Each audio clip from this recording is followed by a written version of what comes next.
আমার স্বামী এবং ভাসুর অফিসে যাবে। প্রতিদিন আমি সকাল 7টায় উঠে তাদের জন্য টিফিন রেডি করি, অথচ আজ 8:30 বেজে গেল। আমি এখনো ঘুম থেকে উঠলাম না। উঠবো কিভাবে? কাল সারা রাত আমার চোখের উপর ভাসছিল বাথরুমে ভাসুরের হাতের কাজ করা সেই দৃশ্য।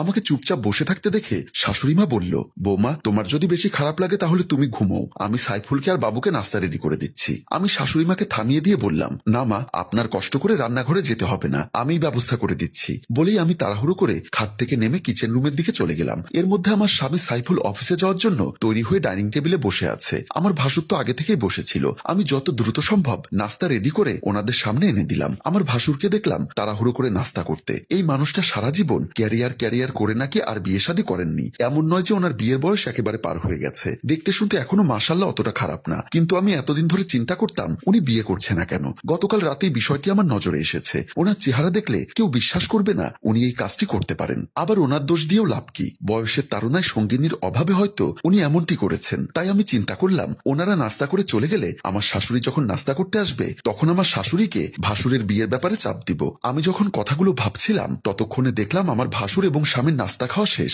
সাইফুল নাস্তা খাওয়া শেষ করে বলল, আমি তাহলে অফিসে চলে যাচ্ছি, বাজার সদাই কিছু আনতে হলে ফোন করে বলে দিও। আমার ভাসুর তখন বলল, আজ আমার একটা জরুরি কাজে কারওয়ান বাজারের দিকে যাব, আমি না হয় অফিস থেকে ফেরার পথে কারওয়ান বাজার থেকে বাজার করে নিয়ে আসবো। তারপর উনি আমার দিকে তাকিয়ে বলল, ছোট বউ, বাজার সদাই কি কি লাগবে সেটা তুমি আমাকে ফোনে জানিয়ে দিও, আমার অফিসে লেট হয়ে যাচ্ছে। আমি গেলাম। বলেই আমার ভাসুর ও স্বামী একসাথে অফিসের দিকে চলে গেল। সেদিন বিকালে আমি আমার শাশুড়ির মাথায় তেল দিয়ে চিরুনি দিচ্ছিলাম। তখন শাশুড়িকে বললাম, মা, একটি কথা বলবো। বলো। বাবু ভাইকে বিয়ে করাচ্ছেন না কেন? আমার শাশুড়ি একটা দীর্ঘশ্বাস ফেলে বলল, করাতে তো চাই রে মা,